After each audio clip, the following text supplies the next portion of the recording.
नमस्कार दोस्तों। आज हम डिस्कस करेंगे CBSE assistant secretary academics skill education and training का जो एग्ज़ाम 3 अगस्त को हुआ था उसके आंसर की को। ये आपका पेपर है। इसके 3 ब्रांच थे। एक था समसामयिक मामले तथा सामान्य जागरूकता, current affairs and general awareness. दूसरा पार्ट था skills for academics and office work and analytical ability. और तीसरा पार्ट था इसमें general aptitude in areas associated to school education. तो इसमें से 2 part current affairs and general awareness and general aptitude in areas associated to school education. तो 50 और 50 100 question हम आज डिस्कस करेंगे। इसमें पहला क्वेश्चन था कि भारत में एकमात्र सक्रिय ज्वालामुखी बंजर द्वीप निम्नांकित में से कहाँ स्थित है? इसका सही आंसर होगा अंडमान। दूसरा क्वेश्चन था विश्व प्रवास रिपोर्ट 2024 के अनुसार वर्ष 2022 के लिए उपलब्ध अद्यतन आंकड़ों के अनुसार निम्नांकित में से कौन सा देश विश्व का सर्वोच्च धन प्रेषित करने वाला देश है? इसमें वर्ल्ड माइग्रेशन रिपोर्ट के अनुसार देखा गया तो उसमें संयुक्त राज्य अमेरिका सही आंसर है। तीसरा प्रश्न था पृथ्वी के निकाय में बर्फ़ के रूप में हिमांकित जल प्लावित बर्फ़ और ग्लेशियर कहलाता है। इसका सही आंसर है क्रायोस्फीयर। चौथा प्रश्न है आंतरिक सौर मंडल के किस ग्रह के पास कोई चंद्रमा नहीं है? इसका सही आंसर होगा शुक्र। पांचवा प्रश्न है वर्ष 2022 में निम्नांकित में से G20 में शामिल किस देश में ग्रीन हाउस गैस उत्सर्जन के मामले में ह्रासमान रुझान देखा गया है? इसका सही आंसर है ब्राज़ील। छठा प्रश्न है the department of statistics was merged with the which of the following departments to create an independent ministry under the union government which holds the national sample survey office? इसका सही answer है department of programme implementation. सातवां प्रश्न है who among the following is winner of the साहित्य academy award 2023 इन Urdu language? इसका सही answer है सदीक हुआ नवाब शहर। आठवां प्रश्न है which continent has the highest number of countries in the world? इसका सही आंसर होगा अफ्रीका।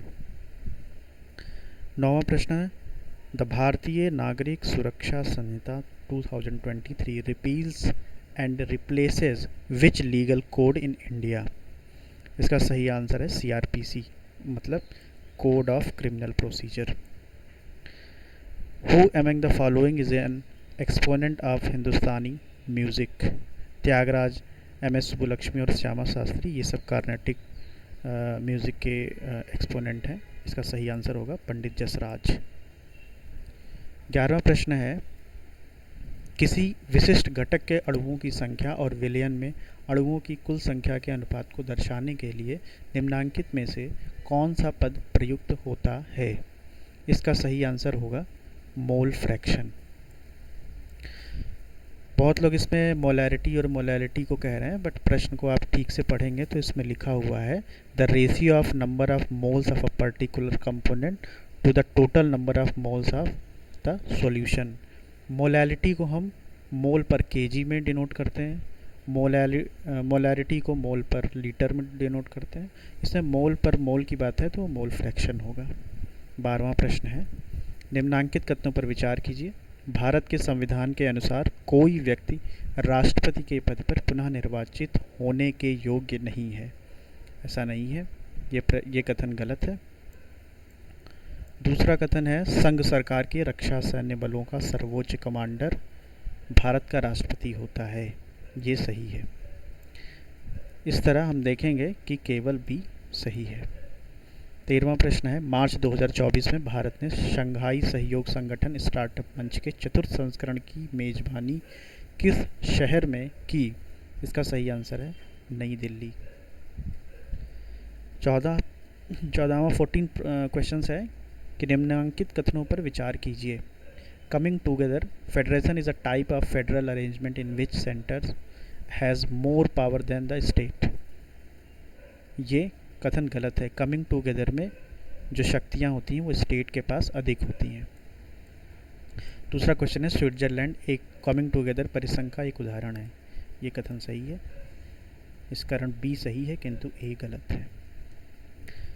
15 नंबर क्वेश्चन है, निम्नलिखित में से कौन सा देश शेंगेन जोन का भाग नहीं है? इसका सही आंसर है यूनाइटेड किंगडम। 16 नंबर क्वेश्चन है, मानव विकास प्रतिवेदन 2023-24 के आधार पर निम्नलिखित में से कौन सा देश वर्ष 2022 में मानव विकास सूचकांक में शीर्ष रैंक पर रहा था? इसका सही आंसर है स्विट्ज़रलैंड। आप इसके रिपोर्ट्स को खोल के चेक कर लीजिएगा गूगल पे। मैंने सारे डाउनलोड करके उसमें चेक किए हैं। जैसे द इंडियन मेट्रोपोलिस शीर्षक से वर्ष 2023 में प्रकाशित पुस्तक, जिसमें शहरी भारत के विकास मॉडल को प्रतिबिंबित किया गया है, के लेखक कौन है? इसका सही आंसर है वरुण गांधी। 18 नंबर क्वेश्चन है, which of the following is a part of the DPSP in the constitution of India? तो यह है equal pay for equal work for both men and women. 19 number question है, choose the correct answer from the quotes below. इसमें दो statement दिए हुए हैं। पहला है, nuclear non proliferation treaty stops the non nuclear weapon states from acquiring nuclear weapon. दूसरा statement है, the NPT obligates the nuclear weapon states to destroy their existing nuclear weapon. तो ऐसा तो है ही नहीं कि सारा उनको नष्ट करना होगा। तो पहला कथन इनका सही है। 20th नंबर क्वेश्चन है, एनर्जी स्टैटिस्टिक्स इंडिया 2024 के अनुसार भारत में कोयला के सबसे अधिक भंडार वाले शीर्षस्थ 3 राज्यों में निम्नलिखित में से कौन सा राज्य शामिल है? इसका सही आंसर है उड़ीसा।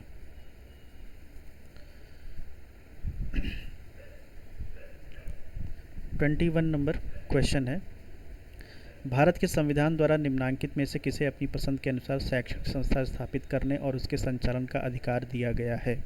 इसका सही आंसर है केवल ए और बी। रीजनल माइनॉरिटीज़ कोई ऐसी बात नहीं की गई है। 22 नंबर क्वेश्चन है, जिस राजनीतिक दल से कोई व्यक्ति निर्वाचित होकर संसद विधानमंडल का सदस्य बनता है, उस दल के प्रति निष्ठा का त्याग कर किसी अन्य राजनीतिक दल के प्रति निष्ठा प्रकट करने का विषय भारत संविधान के किस सूची में, 10वीं सूची में, दल बदल विरोधी कानून के रूप में है? 25 डिग्री सेल्सियस के स्थिर तापक्रम में निम्नलिखित में से किस पदार्थ में ध्वनि की गति अधिकतम होती है? इसका सही आंसर है पीतल। इसमें 4 घटनाएं दी गई हैं मॉडर्न हिस्ट्री की, उनको अरेंज करना है क्रोनोलॉजिकल ऑर्डर में। तो इसका सही आंसर होगा खेड़ा सत्याग्रह, खिलाफत आंदोलन, साइमन कमीशन और फिर नमक सत्याग्रह 1930 का। 25 नंबर क्वेश्चन है, आमाशय रस में विद्यमान अम्ल का क्या नाम है जो पाचन क्रिया के लिए हमारे आमाशय की लाइनिंग से स्रावित होता है? ये है HCl, हाइड्रोक्लोरिक एसिड। पृथ्वी के भीतरी हिस्से के बारे में जानकारी प्राप्त करने का अप्रत्यक्ष स्रोत, इनडायरेक्ट सोर्स क्या है? इसके पहला, दूसरा और चौथा जो है वो डायरेक्ट सोर्स हैं कि, और तीसरा जो है वो ग्रेविटेशन इनडायरेक्ट सोर्स है। एक क्वेश्चन है इसमें, रवि बिंदु ए से दौड़ते हुए बिंदु बी तक पहुंचता है जो 90 मीटर की दूरी पर है, और वह उसी मार्ग से 1 मिनट के भीतर बिंदु ए पर वापस आता है। तो ज्ञात करें कि रवि का औसत वेग कितना है? इसका सही आंसर होगा 3 मीटर प्रति सेकंड। भारतीय पुरातात्विक सर्वेक्षण के अनुसार भारत में वैश्विक धरोहर संपत्तियों का 3 मदों में समूहन किया गया है। निम्नलिखित में से कौन सी संपत्ति उस समूहन के अंतर्गत सम्मिलित नहीं है?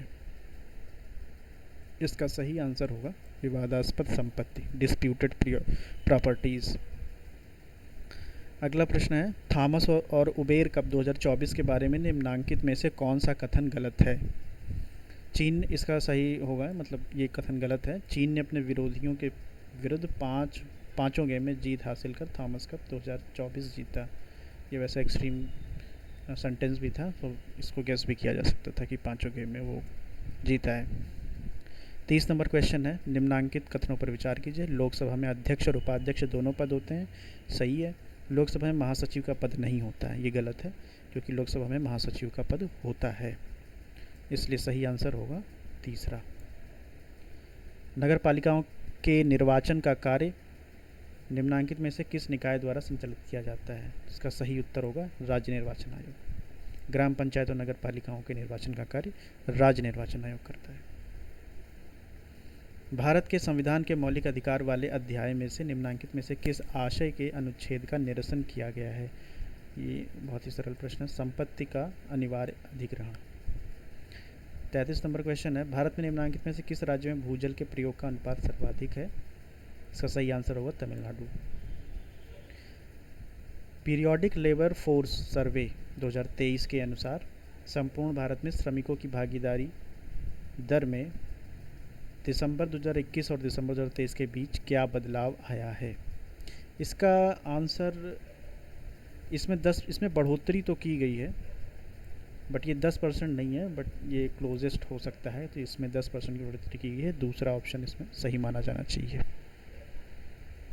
औपनिवेशिक सरकार द्वारा सृजित सेंट्रल ब्यूरो ऑफ इंफॉर्मेशन का वर्ष 1946 में नाम परिवर्तित कर निम्नांकित में से किस संगठन या संस्था का नाम दिया गया जो आज की तारीख में भी अस्तित्व में है? इसका नाम है PIB। आपने PIB पे बहुत सारी न्यूज़ सुनी होंगी, तो इसका सही आंसर होगा पत्र सूचना कार्यालय।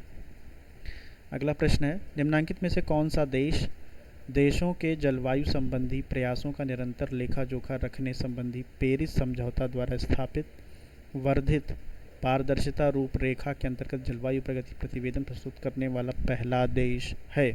सही आंसर होगा इसका एंडोरा। अगला प्रश्न है, वर्ष 2024 में अंतर्राष्ट्रीय मुद्रा कोष द्वारा किए गए एक विश्लेषण के अनुसार समस्त विश्व में नियोजित कुल व्यक्तियों में से कितने प्रतिशत लोग AI से प्रभावित हैं, जिसके फलस्वरूप जहां एक ओर लाभ होगा वहीं दूसरी ओर विस्थापित होने का भी जोखिम है? इसका सही आंसर होगा 40%। निम्नलिखित में से किस देश में राष्ट्रपति प्रणाली सरकार है? तो इसमें से अर्जेंटीना सही आंसर होगा, जहां राष्ट्रपति प्रणाली की सरकार है। निम्नांकित में से मानव शरीर के लिए एक मैक्रो पोषक, इसमें मैक्रो पोषक पूछा गया है, बहुत लोग इसको माइक्रो पोषक के रूप में देख रहे हैं। तो इसमें अगर मैक्रो पोषक देखा जाए तो केवल प्रोटीन ही है, जो कार्बोहाइड्रेट, प्रोटीन, फैट ये सब होते हैं वो मैक्रो होते हैं, बाकी ये आयरन, जिंक, विटामिन वगैरह ये माइक्रो पोषक में आते हैं। विश्व आव्रजन रिपोर्ट 2024 के अनुसार प्रवास करने वाले व्यक्तियों की संख्या के मामले में निम्नांकित में से कौन सा अंतर्राष्ट्रीय स्तर पर सबसे बड़ा अंतर्राष्ट्रीय प्रवास गलियारा है? इसका सही आंसर है मैक्सिको और संयुक्त राज्य अमेरिका के बीच। 41 नंबर क्वेश्चन है, अंतर्राष्ट्रीय ऊर्जा एजेंसी का नवीकरणीय रिन्यूएबल 2023 रिपोर्ट के आधार पर निम्नांकित में से किस प्रकार की नवीकरणीय ऊर्जा से वर्ष 2016 से 2023 के मध्य सर्वाधिक नवीकरणीय विद्युत क्षमता प्राप्त हुई है? इसको दो रूप में लोग देख रहे हैं। एक है कि वर्ष 2016 से 2023 के मध्य सर्वाधिक नवीकरणीय विद्युत क्षमता, तो इसका सही आंसर सौर PV ही होगा, लेकिन बहुत लोग इसको विंड कह रहे हैं। विंड में बढ़ोतरी देखी गई है, बट सबसे ज़्यादा अगर देखा जाए नवीकरणीय ऊर्जा किससे प्राप्त हुई है तो वो सौर PV से है।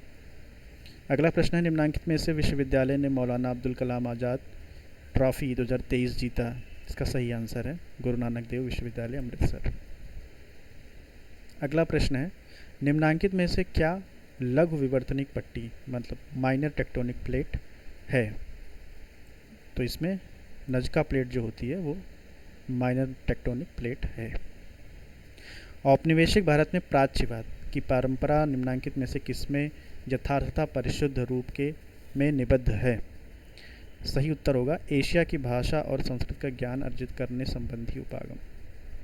45वां प्रश्न है, निम्नांकित में से क्या पदार्थ का रासायनिक गुणधर्म है? इसको आप देख लीजिएगा, बहुत लोग इसका उत्तर गलत दे रहे हैं, बट इसका सही उत्तर होगा कंपोजिशन। 46 नंबर क्वेश्चन है, भौतिक मानचित्र के अधीन निम्नांकित में से किसे वर्गीकृत किया गया है? इसका सही उत्तर होगा रिलीफ मैप, राहत मानचित्र। 47 नंबर क्वेश्चन है, निम्नांकित में से कौन सी भाषा भारत के संविधान की 8वीं अनुसूची में शामिल नहीं है, किंतु साहित्य अकादमी अपने कार्यक्रम कार्यान्वयन के लिए इसे भाषा के रूप में मान्यता देती है? सही उत्तर होगा राजस्थानी। अंतर्राष्ट्रीय थैलेसीमिया दिवस 2024 का प्रसंग थीम क्या है? उत्तर है जीवन को सशक्त बनाना, प्रगति को गले लगाना, सर्वजन हेतु साम्यतापूर्ण और अधिगम योगी थैलेसीमिया का उपचार। 49 नंबर क्वेश्चन है, वर्ष 2021 के 69वें राष्ट्रीय फिल्म अवार्ड में स्वर्ण कमल पदक प्राप्त करने वाली सर्वोत्तम गैर फीचर फिल्म का क्या नाम है, जिसकी घोषणा अगस्त 2023 में की गई थी? उत्तर है एक था गाँव। 1652 अंतिम प्रश्न है जीएस का, जीके जीएस का। 1652 स्तनधारियों, पक्षियों, सरीसृप और उभयचर जीव जिसे अभिग्रहण में रिकॉर्ड किया गया था, उनसे संबंधित विश्व वन्य जीव अपराध रिपोर्ट 2024 के आधार पर निम्नांकित में से कितने प्रतिशत जीवों को संकटग्रस्त अथवा संकटापन्न प्रजाति की श्रेणी में वर्गीकृत किया गया है? इसका सही उत्तर है 40%।